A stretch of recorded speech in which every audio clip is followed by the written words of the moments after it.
Hello and welcome to Lewis Nichols Life Stories in association with Shane Solomon. And I'm really excited to bring on my guest today because I am a huge fan, as you know. It's the brilliant Arabella Weir.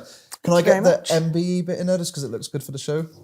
Well, you'd have to ask my permission to use my title given to me by the royal descent. Arabella Weir, MBE, member of, what is it? What does British it stand Empire. for? British Empire. We think it stands for, me and my friends have decided it stands, I should have said my friends and I, decided it stands for Most Brilliant Entertainer. I agree. Much better. Do you know, but it actually stands for Member of the British Empire, which I'm though. Obviously not. We're going to talk about that later because I think that's amazing. But you know I'm really excited to have you here because I'm a huge fan, of course, of Two Doors Down. Thank you. I've interviewed you before. It's the first time we've met. So thanks for coming to Cornwall. Thank you. I'm very pleased to be here. How are you finding it so far? Lovely. Amazing weather, amazing place. I've been here a lot. But I really, really love it. We've got the surfboards behind because you are a huge surfing fan. So well, that's something people don't really know about me, but I'm an excellent... I've been on a surfboard once and I couldn't stand up. I couldn't even lie on it. I found it, and I just thought, I'm not doing this. Why would I do this? I'm really pleased to have these surfboards, both of which are mine, obviously. It's a bit random, if you ask me, but anyway. Very random. It's going to get more random the more we go on. But I wanted to kind of go on a bit of a journey with you, which is kind of where it all started for you, your love of performing and kind of being a comedian, an actor. So when you were growing up, did you always have a love of kind of performing and the arts? Without wishing to sound too sort of, self-aware, because of course, who is self-aware when they're a toddler? I was born to very, very critical parents, and I do remember being about 3, and I must have done something sort of that every 3-year-old in the country has done, sort of cheeky or something. And I remember people laughing at me, thinking, "Oh, this is this is my superpower. I can make people laugh." Yeah, and then I had a pretty unhappy childhood, moving schools all the time because of my dad's job. And when I arrived at a secondary school, 11 years old, in London, where it was the first time I knew I'd stay at the school, I knew that I wasn't going to be kind of, Oxbridge material, and it was a very high achieving school, but I knew if I was fearless and funny. And I remember very soon being really awful. I'm not proud of it, but what do you do when you're trying to be funny at 11? You're rude to a teacher because that shows you're fearless and it shows if you're funny. And I made the whole room, and I'd never met these girls before, but within a few days I made the whole room laugh by being horrible to a teacher. Now, I'm not proud of that. I'm not saying, and I realised, as I was doing it, I was thinking, I'm going to get into such huge trouble here. But it was that kind of, I dare say what gang members feel. It was like, I'm going up against you. And there was a moment when I thought, I'm going to win. I don't know what it was about me, because I was being funny. I wasn't being mean about her or her body or anything like that. But I was just like, she went, stop talking. And I went, oh. But I was really funny doing it. I remember thinking, oh, this is my superpower. I can do this. And I remember thinking, I really don't want to be horrible to this woman. But I'd sort of tasted blood. This must be what a hunter feels like. I was going, I do love the animal, but I'm a hunter. So I'd sort of tasted blood, and I thought, yeah. And I just remember, and I sacrificed my entire academic career to being a performer at school. And obviously, if this was one of my kids, I'd be going, don't do that. But I remember thinking, this is what I can do. I know I'm good at this, but I didn't know I was good at anything else. The thing is, because obviously I've interviewed you before and we've spoken about it, you did have a really tough childhood, especially with your mum, Yeah, she was very critical, indeed. And she'd make a lot of comments towards you, and it just sounded, it was kind of like an abusive relationship in a sense of some of the things that were said to you. So when you're growing up, you're young, because you're most impressionable when you're young. So surely... Is that a fact? I know, I'm teasing. Yeah, I know that's a fact. And it's just, that must be so difficult when you're so impressionable to have that kind of influence. The person that you would tend to look up to when you're younger kind of be so negative. I think my mother was very troubled. Looking back, I think nowadays my mother'd get much more help. Housewives, as she was, of the 60s, were being told, much like, in a way, people are now by Instagram, but, you needed to be thin, you needed to be attractive, you needed to be an asset to your husband. But there weren't even things like baby groups. Now you have a baby, and if you're lucky enough, there'll be a place at, I don't know, the local church or the mosque, or somebody will be running a babies and mothers or babies and parents, usually mothers, but not always. Somebody be running some sort of group where you as an isolated person alone with a baby will be able to go and meet other people who are going through that experience. But people of my mother's generation had nothing like that. And if you wanted to say to someone, I feel a bit bored and lonely at home with a couple of toddlers, people are like going, what are you talking about? Yeah. There was no... So I think, and anyway, I think she was desperately troubled. She'd had a terribly lonely upbringing herself. And of all her children, I was the one she decided to sort of pick out for uniquely horrible behaviour. Did you, so with my parents, I always would have hugs. It was quite warm and embrace. Did you ever have that from her? Like a hug She'd or I blow love hot and you? cold. It was, I love you so much. She was a baby. So, I mean, I was my mother's mother. No question about that. And so she'd either go, I love you so much, my darling, or she'd go, look at you, great fat thing. Wow. So she blew hot and cold. Yeah, I think my mum was probably bipolar. I mean, she was definitely mentally ill, but she was extremely highly educated. She was very, very bright. So, somebody used to say, if your mother had been living in a council flat, she'd have had the kids taken off her because people would have intervened. But, she had money, she had a house. She didn't have any of the things that would have brought her to the attention of the authorities. So to have, someone that kind of cold at times, and cold with the comments, did that kind of make it difficult for you to form relationships as you got older in the sense of connecting with people? No, my other superpower is whatever happened to me as a child obviously made me hungry to be loved. And I said to someone the other day, that's what I do. I make people love me, which is what you do if you're a performer. So when I meet people, I make them like me. Now, obviously not everybody likes me. But I remember thinking, I've got to be the funniest, the most charming. I've got to make people want to be around me. So that's what I suppose it did. It taught me to work hard at making people like me. It's not hard to get people to like you. I mean, if you show interest in them and you're amusing, which I assume I am, so I remember I'd be very good from a young age at making other adults love me, family, friends and stuff. I would make them want to be with me, even though I was a kid. I know you said it's easy to make people like you, but when you're young, surely that's exhausting when you go into a room and think, right, I want this, but you've got a need for them to like you, to love you. So was that not ever exhausting that every time you were in a social situation that there was a motive of, I want to be loved? Because not everyone would have that naturally. I think it'd be hard pushed to find a performer who hasn't got a hunger to be. I mean, that's what performing is. It's making strangers like you. I mean, it's a very odd job. You make people like you. That's what your job is. Now, you might be playing Hamlet, but you're in the business of making strangers pay money to come and, you do something. You engage them. You make them like what you're doing. And that's more true if you're a comedian or a live performer more than an actor.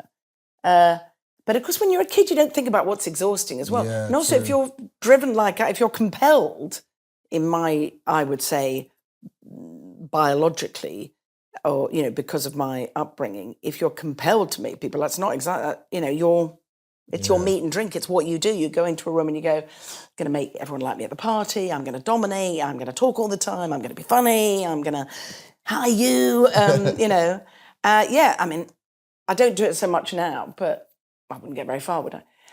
But it was just what I did. I mean, it's what kept me alive. It's what excites me. We were with you last night. We were having food, and you have this natural, which you were talking about, where you talk. I was rude to the waiter. You just listen, and it's so fascinating because you would tell a story, and then me and Shane were just, fixated on what you were saying, and you're such a good storyteller, but through sincerity, and it's just such a warm. Thank you. You're a warm person to be around. Thank you. Very much. I'm a good storyteller. I suppose I'm supposed to be a good storyteller, aren't I? So obviously, love of performing, but when did that big break come for you? That moment when you thought, "Oh my God, I think this is going to be." It's funny. Everybody thinks that. So what happens is you're a jobbing actor, and then you'll have huge gaps where you're not working, and that's when somebody said to me when I was 12 years old, and I literally had no idea. She was a famous actress, Billy Whitelaw. She was one of my closest friends' stepmother. And she said, you'll only know if you're an actor. Well, everyone said actress in those days. She said, you'll only know if you're an actress when you're out of work. And of course, I had no idea what she meant. Because, of course, who can't be an actor when they've got the job? You're in whatever it is, Panto, EastEnders, a play in the Minerva. And, of course, you're working, you're with other people, you've got the validation and you're having a nice time. And then when you're out of work, and you're not getting jobs, then you just think, what on earth am I doing? A painter can carry on painting. They might have validation issues, but they can carry on painting. A plasterer can carry on plastering while they're waiting for a job. You can't be an actor in your bedroom. Yeah. Well, I mean, you can be, but you're not going to get very far. You can't carry on doing your art, your craft, if no one's employing you. But there was various jobs. And I'd sort of think, this has gone well. And one was quite a big TV job. But then you're out of work again. And it was really when I did the Fast Show. I worked with Alexei Sale on his sketch show. And then people I admired started saying, I saw you in that. I liked that. And I thought, oh, hello. But it was really only my peers. So it was other comedians and other comic performers. So I've seen that. I like that. So it was really a Alexei Sale sketch show, but really it was the Fast Show. Suddenly, my name would be in the papers, or I'd get asked to do things by people I'd never met in the industry. And you think, how do they know who I am? Oh, they know me because they like the Fast Show. But it's not like you don't suddenly walk down the street and everyone goes, oh, are you the girl off? There's nothing like that. It's really industry recognition, peer recognition, and then more it's just job offers coming in. Like any other job in the world, you're a good doctor and other doctors, you'll get more patients, I dare say, because if you're a good plastic surgeon, you'll go, he did your nose? Not your nose, obviously. I'll go to that guy or woman. So it was gradual, but the definite gear change when I knew I was sort of safe, if you like, was the Fast Show. Well, we were talking about that last night. Shane was saying, he grew up with that and, he loved it. And I was watching clips and... Which is weird because I'm only 26. So I don't know how. But it was such a funny show. But how did you get your part in that? Was it an audition process? Well, again, or was it you were this asked? is where you put the work in, and I would say this was true of any job. You have to just put the work in. You have to keep gigging, keep plastering, keep doctoring, whatever you're doing, because you think you're good at it. And then eventually you will be good at it, but also other people will. So I was working with Alexei, I'd worked with Harry Enfield, I worked with Lenny Henry, I've worked with, I'm afraid it's all men, but that was true of my generation of female comedians. And then Paul Whitehouse and Charlie Hickson were working with Harry Enfield, and I sort of got on with them. And then they literally, very casually in the BBC bar one day after Harry Enfield show went, really casually, but they went, oh, we're probably going to do our own show and you're funny, so do you want to be in it? And I went, yeah, all right. Thinking it was going to be like, but we didn't think, oh, we're going to be making a groundbreaking sketch show. They just gathered the people that they thought were funny. And then the Fast Show sort of evolved. But it's not like they had a kind of sheet of the Fast Show will be like this, and we will insert Arabella. It was much more sort of, I hate this word, but it was much more organic in that we all came together, everybody was funny. We knew we were going to be doing sketches, but we didn't know it was all going to be catchphrases. We sort of thought that was how it was going to work. I dare say Paul and Charlie had a sort of a more concrete idea. That's what they say now as well, but it wasn't true. I was there. It was a bit like, you do that, maybe you do that, or don't do that. And the very funny story about the Fast Show is they went, why don't you do someone who's like you? And I went, like me what? And they went, oh, always going about, does she look, is my hair okay? Is my earrings, does my bum look big in this? That's so funny. And I went, oh, no. So I did, does my bum look big in this? And that kind of completely took off. And I thought, oh, bloody hell, every woman in the world feels like this. I just thought it was only me. I literally thought everybody else goes, is it my nails? Is it my hair? And just turns out every woman in the world thinks she's got a fat ass. To my eternal gratitude. There's the bit where I think you get pulled over by the police and you do your, Yeah. because my bum, and he's like, yeah, just off you go. Off And you- you, yeah, no, come back. I get pulled over for speeding, and he goes, like they always do, self-important, sorry, traffic cops, but usually kind of, do you know why I've pulled you over? And you go, well, let's not do a quiz. Just tell me why you pulled me over. You pulled me over because I was doing 70 and a 40, whatever. And he went, do you know why I've pulled you over? And she goes, yes, it's because my bum looks big in this, and you don't like my jacket, and my hair's a mistake. And then he can't, yeah. But yeah, that was the huge change for me. I like Northern Nigella. Oh, well, that It's wasn't the even, I voice. didn't even come up with that. It's just cheesy peas. That's just, Nigella was on telly at the time a lot, and it was just doing cheesy peas as a posh cook. But not to be a kind of a cliche question, but was there a moment for all of you where you thought this is becoming something so huge? Because it has such a cult following now, and it was such a big, popular show. But was there a moment where you knew, apart from the viewing figures? Well, obviously, we don't all live with each other, despite popular. But I think you just, you get asked to do more stuff, and see people shout the catchphrase at you. People start using the catchphrases in newspapers and stuff. So you're in a popular show, and then the biggest benchmark is you get recommissioned. You get recommissioned, and you only get recommissioned because the show's doing well. And then that's the Shangri-La. That's where you want to be. You want to be in a popular show that people love and people are watching. It does, and then if that translates into separate gigs and more money, fantastic. But that's where you want to be. You want to be in a show people love watching and being in. Two doors down. You told me last night, and I didn't know, but Johnny Depp appeared in the Fast Show and was a fan of the show, and it was the most that was pretty amazing... random, because I think the Fast Show went out on a fairly sort of small channel in America. It might just be BBC America. No, I think that's new. But whatever it was in America, it went out there, and Johnny Depp used to watch it. I gather because he was, allegedly, a stoner. Not that I think of the Fast Show as like a stoner show, but there are some stoners bits, like Denzel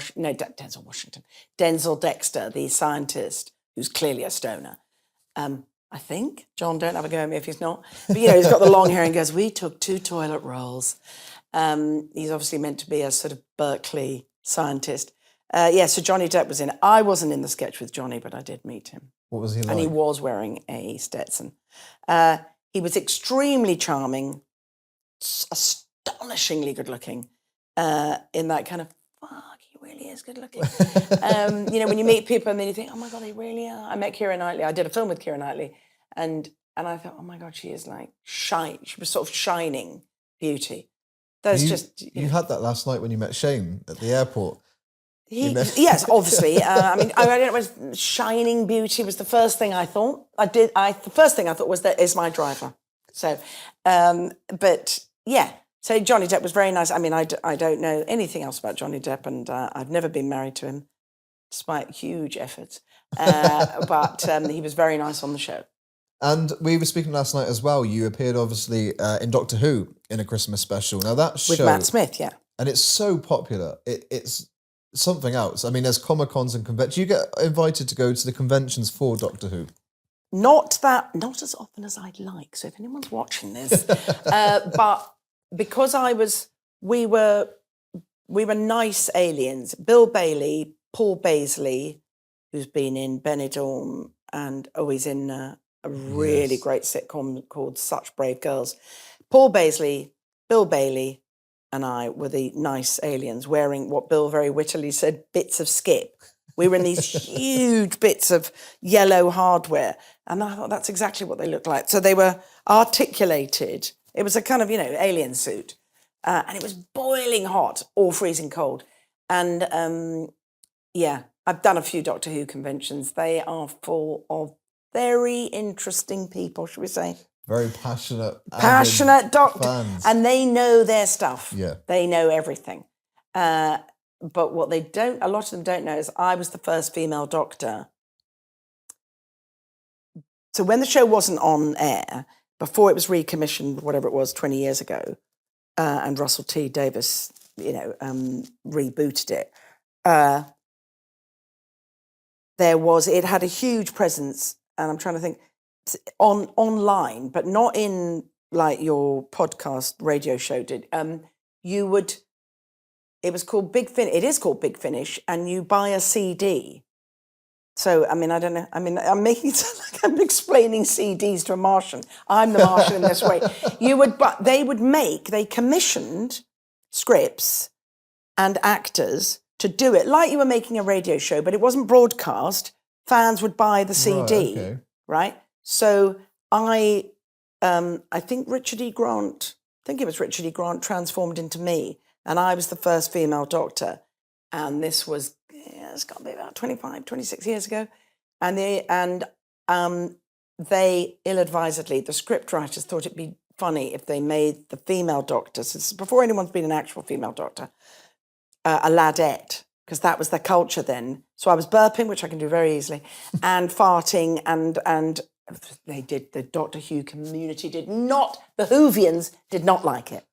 So I just did one series of it, for this CD. I keep doing CD, because the CD looks like this, and it's in a box like that. No, the reason I keep is because they had to explain it to me. I was going, so you don't buy it in a shop, and it's not on the radio. And people weren't doing podcasts at this time. So it was really hard for me to conceive of a place where, you love, I don't know, I do, Al Green. So you used to go to a shop and you'd buy an Al Green CD. Now I do understand Spotify and all the streaming services. So I think, okay, now I know I want to listen to Al Green. So I do it through a streaming service. So that's what Big Finish still does it. You get the Doctor Who stuff and they make it, but with really high profile people. And in my female Doctor. I was the first female Doctor. Obviously, I've last night kind of made it very obvious how much of a fanboy I am of Two Doors Down, with my knowledge of the show, which I just absolutely love. So going back to Two Doors Down, it very much grew during lockdown on iPlayer. Yeah, we suddenly... It was when I discovered it, and I thought, hang on a minute, and you watch another episode, and you cannot comprehend that you've not seen it before, and it's not been on BBC One because it's that funny. I was comparing it to other sitcoms that are on, and I thought, how is this not on Too many BBC fucks. One? Yes. Too many fucks. But not actual fucking viewers, but too many here, fuck, I'm not doing that.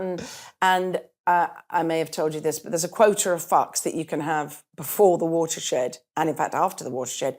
And I think Mrs. Brown's Boys had all the fucks that were allowed. Yeah. So, but yeah, Two Doors Down is now on BBC One. So how did you... We got promoted. I watched the pilot episode. So how did you get your part as Beth? Like, how did that come about, that opportunity? Were you approached? Well, amazing as this is to hear, I still, if I'm asked to do a job, apart from when I did Coronation Street recently, I have to audition. So it's slightly different to how it was when I was a jobbing actress, because they know who I am and they'll send me the script in advance and they'll say, are you interested? So I won't be one of, say, 25. Now I'll be one of, I don't know, maybe 2 or 3. And I got sent the script, and it was written by Gregor Sharp and Simon Carlyle. And I knew Simon a little bit from the comedy scene, because he'd written a few other sitcoms. And he'd also written a sitcom that went out in BBC Scotland only, Terry McIntyre, Classy Bitch, a fan of the town, so funny. And I knew that.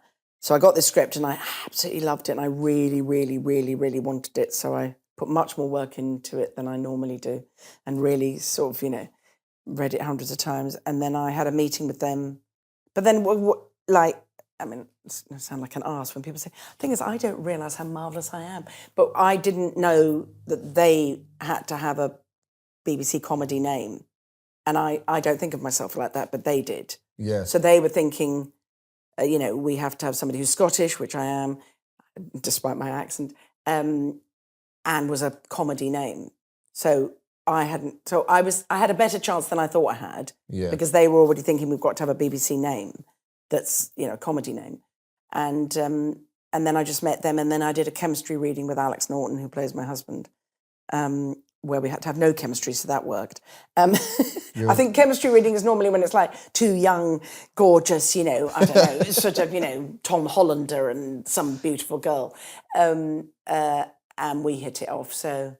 And then I got it, and I was very, very pleased indeed. And I was even more pleased when it was made into a sitcom, because ours was supposed to just be a one-off Hogmanay special, New Year's Eve special, and then Thank they goodness, commissioned we've got it, all these and series. yeah, I'm very grateful they did. Because Elaine was telling me that she originally She wasn't in only, it, yeah. she was only brought in for a special guest type thing for Sharon's mum.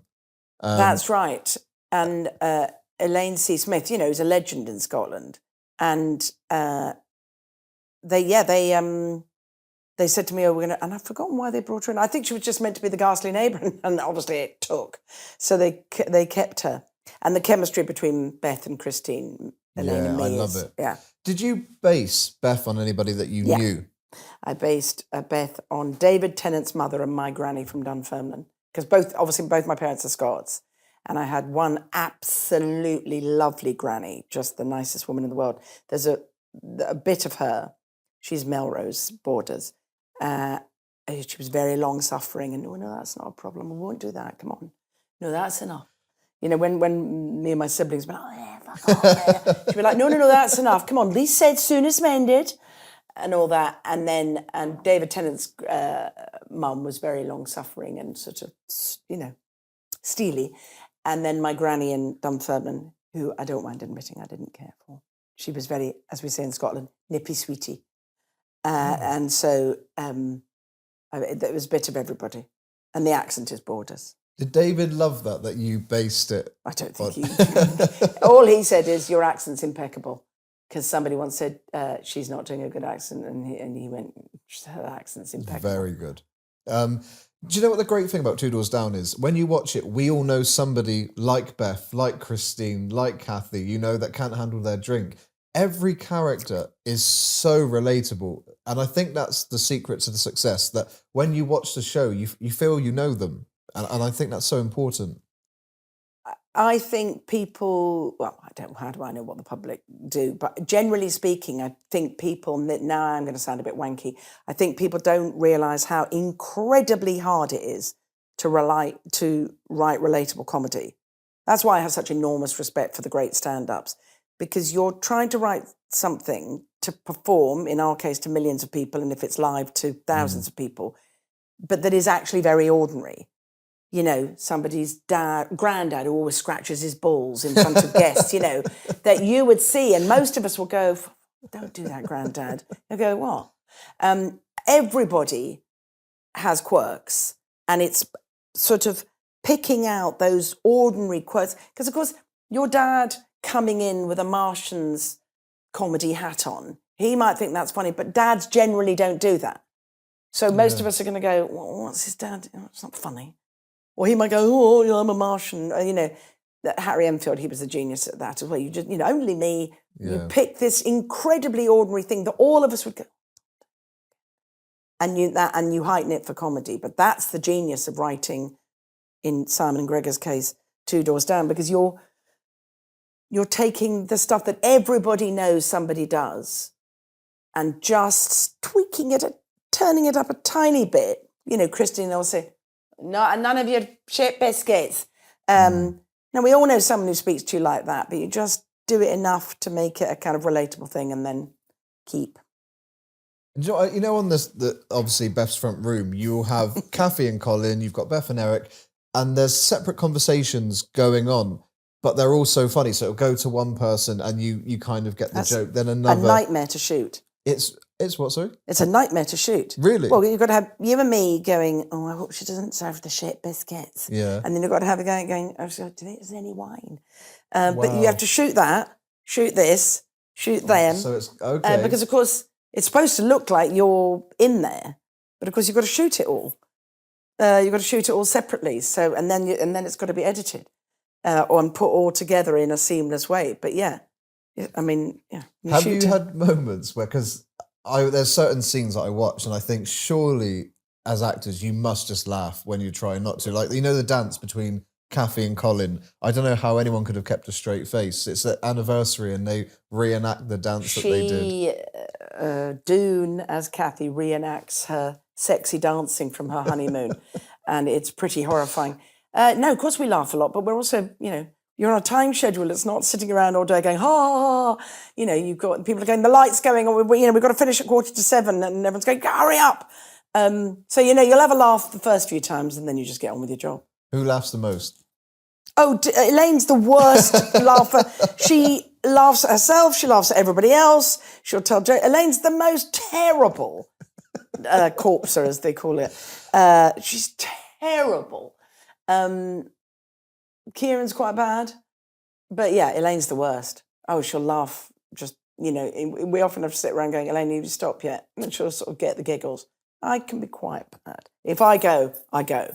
I never ever go, but if I go, I go. And that's it. When we did the Father's Day lunch in the Carvery, to make me laugh now, we're in the queue. And Elaine says, it's just the way Elaine did it. She went like this. I think I've just caught a smell of his meat.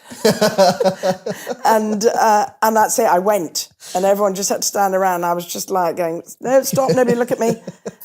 A whiff of his gammon. Had a whiff of his gammon. And just those things like that. I mean, sublime. Not me, Simon and Gregor. And with the show, it's you've got characters that are established. We love them as an audience. To bring new characters in is risky sometimes. But when they brought Alan and Michelle, I mean, it just worked. It was like a jigsaw puzzle that fell into place. How did you feel when they brought in Grado and Joy? Oh, well, I liked them both immediately. I mean, it's easy if you like the actors. I mean, they were great. And also they were so pleased to be there. And I mean, what am I going to be like? Hello, who are you? What are you doing here? Yeah, if you know what you're doing and if you love the job you're doing, why would you not welcome new people? Because it's only going to enhance. If all of us trust the writers, we trust the production. We all love Scotland. We all love working there. Unless they go, we've got some great ideas. We're going to bring in some sort of bikinied girls. You just think, what? If you didn't think it worked, then you'd be going, oh, what are they doing? Trying to when you see them trying to eke life out of shows, you think that you watch and think, why are they doing that? You know what I love? When Alan and Michelle arrive, there's the bit where Christine knocks on Beth's door and says, oh, the lovely couple, they've just moved in, but, I need to leave them alone. They've got lots to do. They don't want people knocking on their door. So I've told them to pop round at 4:00 and you'll do sandwiches, Beth. Yeah. Beth was always put on all the time. Beth is pretty put on. The thing I get most when I go back to Scotland, which I do a lot, is, oh, hi, here, make us a cup of tea, Beth. I was thinking, oh, that's hilarious. But yeah, I get asked to make a cup of tea in the street all the time. And they go, oh, Beth, make us a cup of tea. And because I don't find that very funny. Do you know what you do so well? That it's your face. So when you think a character has given you a compliment, you do and you take it in. And then when the joke comes, it's and it's yes, so... here, Beth, you'd like that. Yeah, no. Kathy had a line, she goes, someone goes, £20 for a Christmas present, that's the limit. She goes, Beth, Donnell, go mad in there with that, 20 quid. So yes, there's poor old Beth gets kind of, complimented and then beaten down. She's a long-suffering mum. Kathy says to her, do you know, sometimes, Beth, I wish I was more like you and, and you smile. Don't give a shit what I look like. Yeah, just don't bother what I look like. Yes, I like that. So last time we did an interview, I quizzed you on your character. But you said you would prefer if I quizzed you on the show and other characters. Oh, yeah, that's exactly like what I've done. I like that. So I'm going to ask you 10 questions. Oh, yeah, good. Shane, keep count so we know how well Arabella does. Well, I've got some news for you. I can count to 10. Okay, so you're going to do this for us. I'm all over that. I can go to 10. I've got 10 fingers and toes. What are they? What did Anne-Marie drop all over the floor and had to hoover up? Oh. God, what was it? It wasn't a trifle. Want a clue? No. Anne-Marie came in with something and it was like a trifle. No, and she had to hoover them all up. Not cheesy, what's it? Jane doesn't like them. Please. Yeah. That's right. And viewers are going, who's Jane? And you were like this, Jane doesn't like them. Jane. You mean Jane doesn't like them. Like that secret code. And Jane doesn't like them. Oh, that. Yeah. Okay.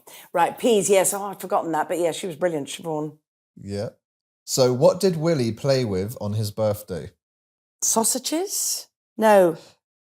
So sorry, what did he play on his birthday? Oh, as some Scottish ditty. Was it? I can't remember. Willie, oh yeah, that actor. Long since dead. So he Can't went remember. upstairs. I don't know the show as well as I think I do. Accordion. Oh man, that was like pulling teeth that day because the actor couldn't play the accordion. What a surprise. What caused all the neighbours to wake up, which resulted in Beth having to make people breakfast baps? Carlum. Yep, there we go. So Remember we've got that one very two. well. What did Kathy and Colin gift baby Madison for her first Christmas? Bottle of tonic water. It's so random. Yeah, in a plastic bag. What was Beth struggling to fit in her fridge that Kathy and Colin gifted her? A huge fish. Yes, we're doing very well now. Right. What was the name of Gordon's parents? Ooh. Is the dad called Keith? No. And I have to do a kind of, you'll Peter and Susan. Is she called, is it begin with an M? No. Oh, man. I'm not going to get it. Graham and Sandra. Why would I remember that? Graham and Sandra. What was the name of Michelle's best friend that slaps Kathy? I remember her. Great actress. You look like the tongue action right now is going Lorna. Laura. Laura, yeah. Her character's called Lorna or Laura. No, no, the character, but it's with an L. Lauren. No. Lorna, Lauren, Lorna, Lucy, Lavinia. I'm going to go through all the L's. Yeah, no. Louise. Oh, all right. I never got Name just one of the TV shows that Christine shouts into the remote at housewarming. That's funny. That is funny. You got three. Lorraine. Yes. You could have had Bargain Hunt or Rogue Traders. Yeah, no, Lorraine. Lorraine! She's shouting at the telly. Where did Beth and Eric go on holiday? Come on. Do you even know the answers to that without looking at Yeah, it was the night after. So they had the hot tub party. Eric got himself injured. Yeah, and he had his foot. Where would they have gone on holiday? I don't know. Cheap, cheerful. Spain. Turkey. And the last one is, what was the name of the nurse that was looking after Christine? Come on. Why would I remember that? It was a big episode. Yeah, but I've done a very big episode here, and what I need to commit to memory is the nurse's name. The nurse's fictional name. Begins with a H. Helen. Oh, you're so Heather. close. Yes. Thank you. Heather. Nurse Heather. Do you know, you did okay. I think I did we got pretty 6. I think I did pretty well. That's not bad. I'm going through on Mastermind. So I wasn't allowed to do the fast show on Mastermind or myself. I did Mastermind twice, Celebrity Mastermind, And one time I did it with a golfer, who I'd never heard of course. And I said, what are you doing? And he said, golf. And I went, I beg your pardon? I mean, if I could do British comedy, I'm going to nail this. But they said, we had to let him do golf because he doesn't know anything else. They wouldn't let me do British comedy. Crazy. I know. What did you choose? What did I choose? First time I did Motown, 60s Motown. And the second time I did quite well. And I did so well, I can't remember what I did. No, can't remember. People I've slept with. It. Yeah. People. I did people I've slept with. Went through all the names. I can't. Oh, isn't that terrible? I can't remember. One thing, obviously, we just spoke about Two Doors Down and the joy it's given people, and you've obviously give so much credit there to the two incredible writers, but sadly, Simon no longer with us. For you as a cast, you know, the show's a huge success. You've just had the last series. That must have been such devastating news for you all, just to receive that, because he was a friend of many of you. He was a very good friend of mine and other people in the cast. And he and I were very close. Yeah, terrible. Just, you know, sudden deaths are awful. And it was a huge surprise and a huge shock. And yeah, it was a body blow to all of us. And Gregor Sharp, his co-writer, they were very close. And you're just not prepared for that kind of thing. But we might be emerging from the darkness. That's my little teaser for you. There might be some Two Doors Down news. When does this go out? Do you like the way I'm doing this? I do. Because I used to be a magician's assistant. No, I didn't. We'll put it out But, whenever you like us to, if we can get an exclusive. Don't you have a regular thing? Isn't it like on a Thursday at 9? So we're about 3 weeks. In about 3 weeks. Well, in around probably a bit longer than that, there'll be some news. Because it's the thing is, the show, we all want it back. We wanted the stage Everybody show. in the entire world wants it back. Is that right? We do. We really want it back because we know there's going to be a stage show. Yeah, there was going to be a live show. And I know the cast were all gearing up for that. And we had the last... I was going to be at the Hydro in Glasgow. See if it wasn't. Same place as you today. Kevin Bishop, please. Kevin Bridges, not Bishop. Sorry. Kevin Bridges. Yeah, that would have been good fun. We might still do that. I would, I would. Would you love come to that. Glasgow? I would. Would you come to the Hydro? I would go to. I'll get you a ticket anywhere to watch Two Doors Down. It's like I said, it's the best show on TV. But you're staying very busy because you're touring. During the Fast Show. So you did that last year because I remember we did an interview in lockdown and you told me the news. Oh, and then I had to ring you and tell you I wasn't allowed to We tell had you. to cut it out of the interview. But then since then you've done the first. Obviously, I don't work in publicity, but obviously I do publicity all the time for whatever thing I'm in. And, and then someone said, you can't tell anyone. I was thinking, it's not a nuclear power secret. Who, they would know the news has got to go, it's got to be like on this day and that day. So, yeah, I had to ring you and go, you're not allowed to tell anyone. So, yeah, we did the Fast Show live last year.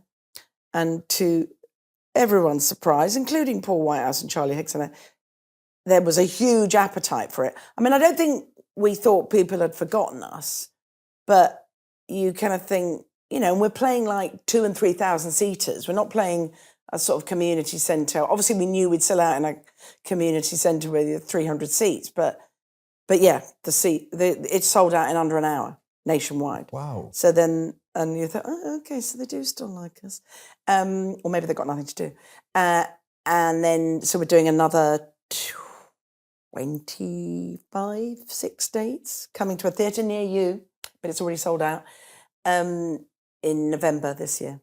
And well, me and Shane, thankfully, well, I get free tickets, so I'll let you in. I'm looking forward to that. I'll let you in. I'll let you in. I will get you some tickets. Let you in. What was it like being back on stage and that chemistry that you have together? Was it just special being back? Was there a sense of freedom, having fun, just doing everything on your terms? Because it's not on TV. We did the Fast Show live. My daughter was 10 days old and she's 27. We did the Fast Show live that time round as 27 years ago. And I came out in my first character's outfit and 3,500 people roared. And I thought, oh, this is why people want to be rock stars. Because I've usually had to work to get a laugh. I've had to put some work in, I've had to write something, then I've had to perform it, and you don't get the laugh until you've set up the joke or created the character right. And I thought, I haven't even done anything. I've just literally walked on stage, and because of the outfit, I'm going to do no offence. And they went mad, and you thought, I was like, this is easy. So what it feels like is you really are getting the fruits of your labour because they've bought the tickets because they love the show. So they're already primed. You're not coming out and doing your new material. No one wants you to come out and go, I've got this great new character. It'll take hours to establish it, but you'll love it in a minute. They'd come there to see Suit You, Sir, No Offence, Does My Bum Look Big in This, Ted and Ralph, whatever. So it is absolutely, if you've only ever done it as a TV show and then you do it live, it just feels amazing to be, right there with the people. But,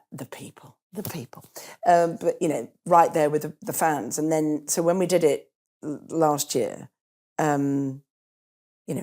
audience are a little bit older, and amazingly, so are we. So you just sort of, it's a family. So you're back with your your extended family, the fans, and we are all like, don't do that. Oh, for Christ, have you farted? So it's all that, I wasn't asking Lewis if he'd farted, but you are brothers and sisters, and you're just like, oh, for fuck's sake, don't do that. I'm like, oh shit, you're going to do that. Oh no, it was funny tonight. I liked what you did there. I'm looking for your approval. So, we are a family. We all love each other and we scrap. But, there's no getting away from, if you've been doing a show for 30 years, obviously we haven't been doing it daily for 30 years, but you've been doing it for a long time and you can come back and you can fill a theatre in Liverpool, a theatre in Hull, a theatre in, you know, Newcastle. It's incredibly exciting, incredibly, I mean, we're all incredibly grateful.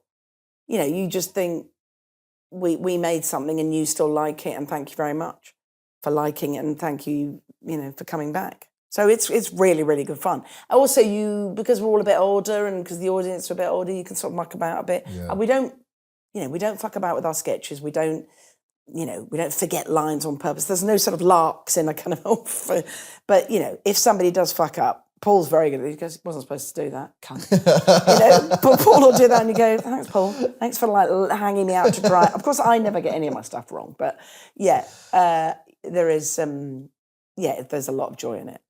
Do you know, when I announced you were coming on the show, we put it on the Two Doors Down group, and the questions that I had for you were the same. And I'll go through the main one. What happened to Beth's hair in Series 6? Now, you must get that. We spoke about it last night. I cannot believe, Series 5, I think, sorry. People were obsessed because there was a slight hair change. Then they need to they need to do some voluntary work if they're obsessed with my wig. Lockdown happened and everybody had a different lockdown, but and everybody had pretty much the same lockdown, which is you drank too much, you ate too much, or you suddenly got into exercise. And I knew that what I really wanted to do was sit at home, drink gin and tonic and crisps.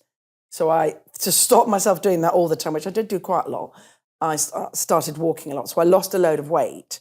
And then I'd had my hair cut. I mean, hello, that's as exciting as it gets. And then people going, what's happened to Beth?